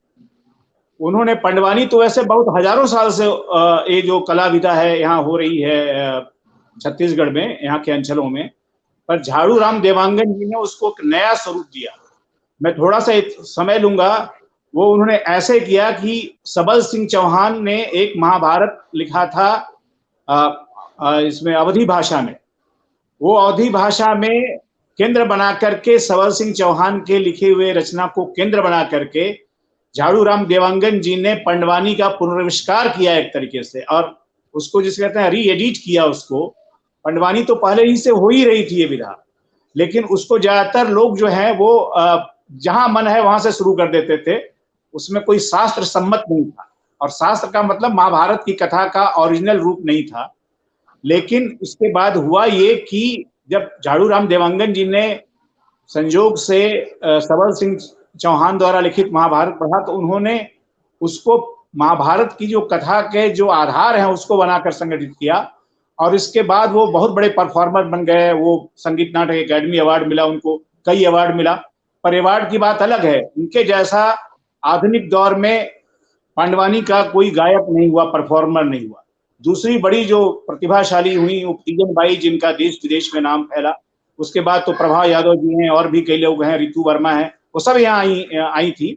और कई युवा लोग भी परफॉर्मर जो आ रहे हैं इसमें, तो जैसे दुष्यंत दुबे आए, और चेतन राम देवांगन हैं जो वो भी शिष्य रहे हैं झाड़ू राम देवांगन जी के, उन्होंने भी परफॉर्मेंस किया। तो पंडवानी एक तरीके से पिछले 50-60 साल में उसका एक नया जन्म हुआ। और नया जन्म होने के साथ पंडवानी में और जिसको और गहराई आई, उसमें विस्तार आया। और झाड़ू राम देवांगन और उनके शिष्यों ने, जिनकी एक लंबी परंपरा है मध्य प्रदेश, छत्तीसगढ़ में, पुराने मध्य प्रदेश में, उन लोगों ने पंडवानी को एक नया विस्तार दे दिया है। अब पंडवानी की भी देखिए दो शैलियां मानी जाती हैं, मैं बता दूं। एक शैली है वेदमती शैली। वेद का अर्थ यहाँ महाभारत को पंचम वेद कहा गया है, इसलिए इस अर्थ में है कि जो महाभारत की मूल कथा के आधार पर करते हैं उनको वेदमती कहा जाता है। तो झाड़ू राम देवांगन जी वेदमती परंपरा के थे, प्रभा जी भी उसी परंपरा की हैं। एक दूसरी परंपरा है जिसको कहते हैं कापालिक परंपरा। उस परंपरा के लोग भी जो है वो जहां से अपने मन से वो खुद महाभारत की कहानी लिख देते हैं, अपने मन से उसकी व्याख्या कर देते हैं। तो ये है पंडवानी का मूल अभी जो हो रहा है। बाकी आप और आगे पूछेंगे तो मैं बताऊंगा।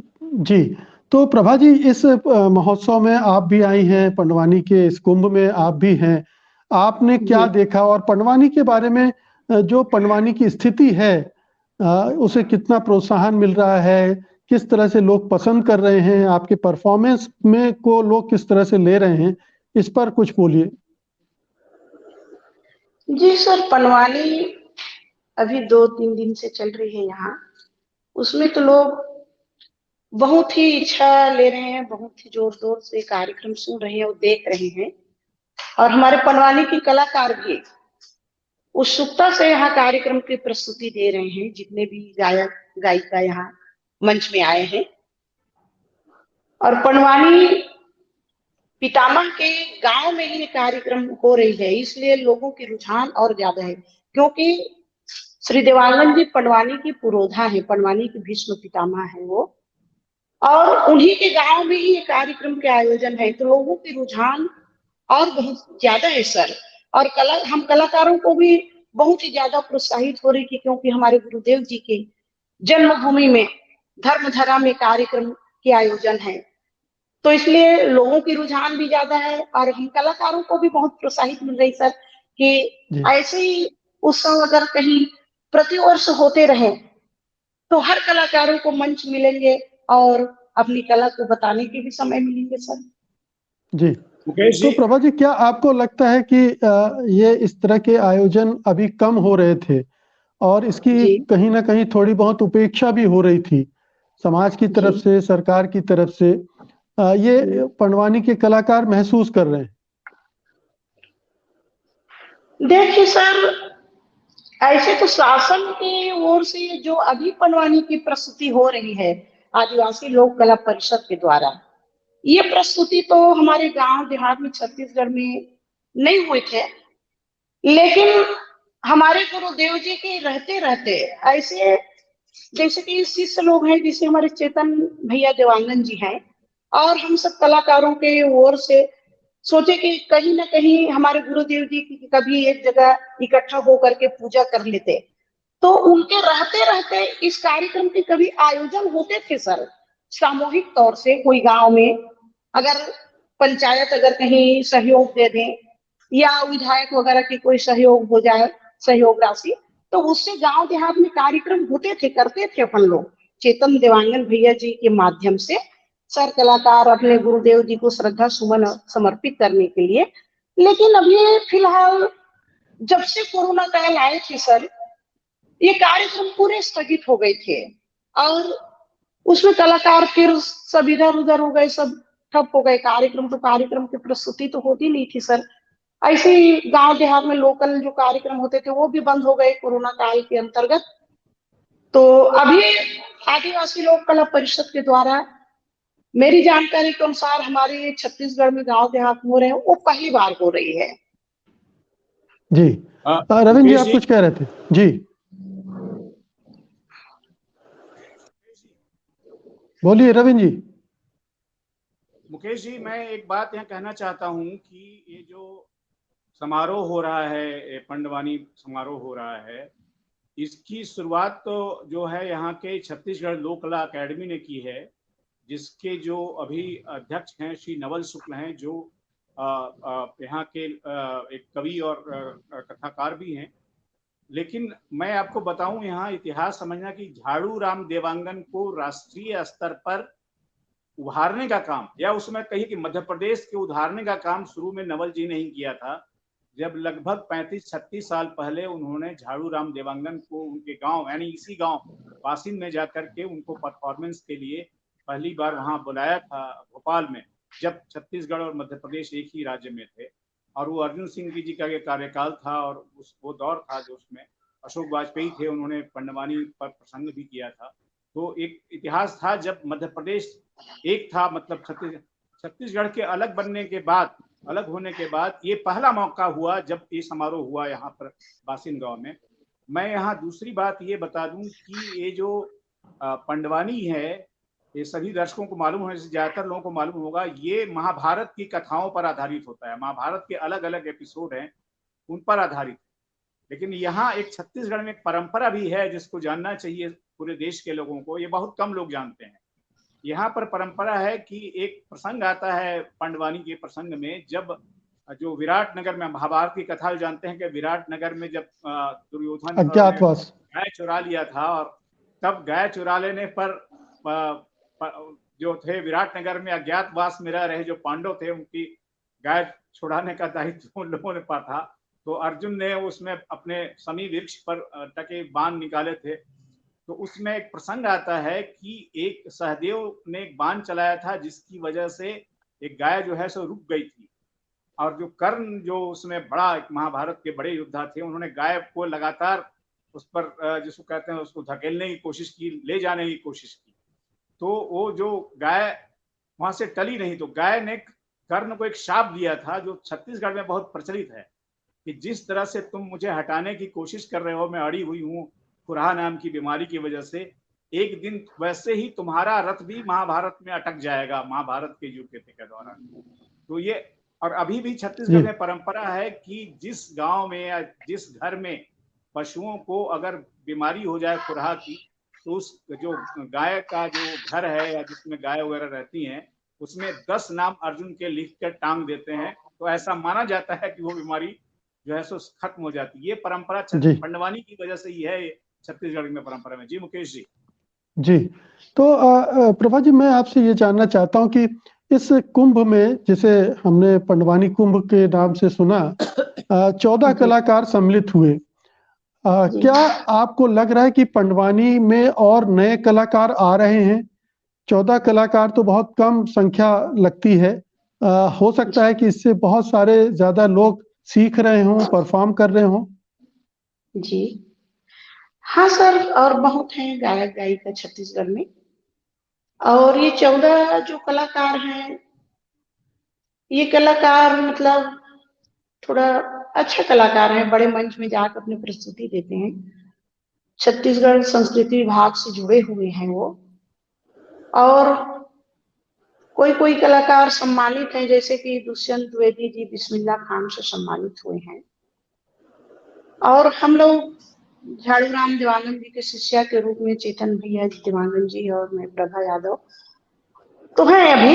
लेकिन और छत्तीसगढ़ में कितनों भी ऐसे कलाकार हैं सर जो भी नहीं आ पा रहे। केवल 14 ही कलाकार की चयन हुई है और अपनी प्रस्तुति दे रहे हैं 3 दिन में। और अगर खोजना चाहे तो यहाँ तो छत्तीसगढ़ में कितनों पंडवानी का नहीं, मैं ये जानना चाहता था कि इस पंडवानी कला का भविष्य क्या है? क्या लोग रुचि ले रहे हैं? अगली पीढ़ी उसमें इंटरेस्ट लेती है, सीखती है, परफॉर्म कर रही है, या दूसरे ऐसे आकर्षण आ गए हैं कि वो दूसरे तरफ जा रहे हैं? हाँ सर, क्या है, अभी जो नवयुवक पीढ़ी है, युवा पीढ़ी, वो तो धीरे धीरे थोड़ा सा रुझान ले रहे हैं। बीच में बड़ी मुश्किल हो गई थी सर। क्या है, अभी आधुनिकता के जमाना है, टीवी मोबाइल घर में बैठ के लोग देखते हैं, सुनते हैं। और इस क्षेत्र में कलाकारों के प्रति मतलब रुझान कम है।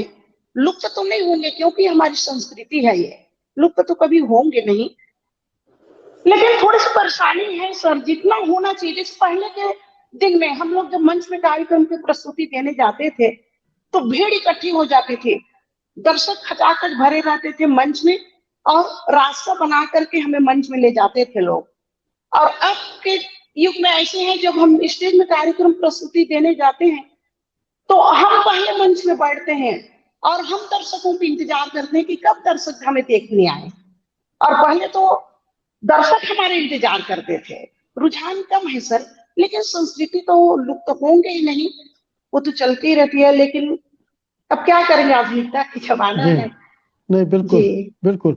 मैं आखिरी टिप्पणी रविंद्र जी आपकी चाहता हूँ। एक कुंभ का आयोजन हुआ, एक कार्यक्रम का आयोजन हुआ, अगर हमें पंडवानी को बचाना है, उसके आकर्षण को बढ़ाना है, तो ये लगातार प्रदर्शन होते रहे, तमाम समाज का और सरकार का दोनों का सपोर्ट प्राप्त हो। क्या इसकी कोई पहल, कोई संगठित प्रयास हो रहे हैं छत्तीसगढ़ में? नहीं, छत्तीसगढ़ में तो देखिए, ये नवल जी जब आए अध्यक्ष बने तो उसके बाद शुरू हुआ है। अब आगे क्या होता है मैं तो उसके बारे में नहीं कह सकता, लेकिन करना चाहिए, क्योंकि छत्तीसगढ़ देखिए कई कलाओं का केंद्र है।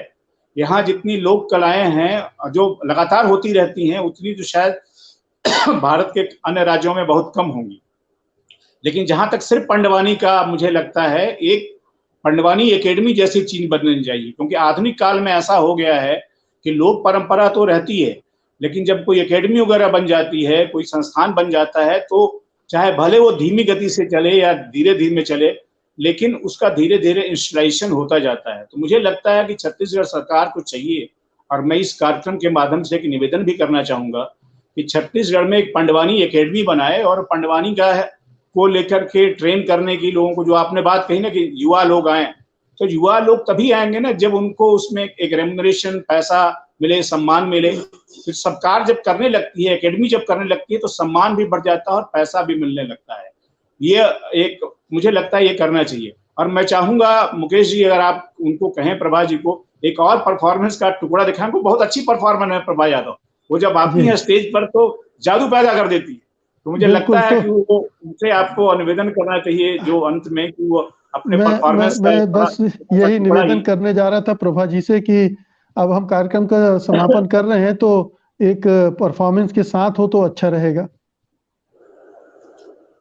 देखिए सर, मैं तो वही बता सकती हूँ, जब मंच की प्रस्तुति होती है, गुरुदेव जी की विधा को लेकर मैं गाती हूँ, बैजमती शैली की गायिका हूँ।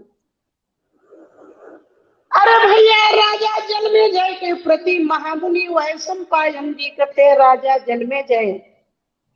मैं तुम्हारे वंशजों की गुण गा रहा हूँ, बोले ध्यान लगा करके कथा के श्रवण करना। आज भारत कथा पुण्य परवेशा,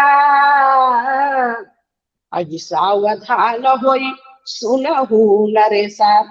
द्वापर के युग में कौरव और पांडव जन्म लेते, और जन्म लेने के बाद में नाना प्रकार के चरित्र करते, और नाना प्रकार के चरित्र करके दुनिया में दिखाते। राजा दुर्योधन पांडव ला मारे के लाख प्रयास करते, पर पांडव के नासे नहीं गए होवे भैया, पांडव के नासे नहीं गए होवे। क्या भगवान द्वारिकाधीश जो अखिल ब्रह्मांड नायक है, वो पांडव के साक्षात रक्षा करैया है, ओकर से पांडव के नाश नहीं होए। ये बीजमती शैली की श्रीमान परम पूज्य गुरुदेव झाड़ूराम देवानंद जी की विधा में मैं चलता हूँ सर, और वही हिसाब से बताए कि प्रयास करते हैं हम। जी, बहुत बहुत शानदार शानदार प्रस्तुति, बहुत अच्छा। सलाम आपको, बहुत अच्छा लगा आपका ये टुकड़ा देखकर। और मैंने कई बार पंडवानी देखी है, सुनी है, और बड़ा आनंद आता है इस पूरे प्रदर्शन को देखकर। और ये लोगों तक जाए, ज़्यादा से ज़्यादा लोग देखें, इसको समझें, और ये फले फूले, ये हमारी संस्कृति का एक विशेष हिस्सा रहा है। बहुत बहुत शुक्रिया आप दोनों का आज की इस चर्चा में हिस्सा लेने के लिए। धन्यवाद, नमस्कार। ताना बाना में आज बस इतना ही। आज का अंक आपको कैसा लगा हमें ज़रूर बताइएगा। हमें आपकी प्रतिक्रियाओं का इंतज़ार रहता है। आप अपनी प्रतिक्रियाएं हमें tanabana@sathindi.com पर भेज सकते हैं। और अब मुझे अनुमति दीजिए, अगले रविवार को रात 9 बजे मैं फिर हाजिर होऊंगा ताना बाना के एक नए अंक के साथ। आप सबको नव वर्ष की हार्दिक शुभकामनाएं। नमस्कार। सत्य हिंदी का ऐप डाउनलोड करें गूगल प्ले स्टोर पर।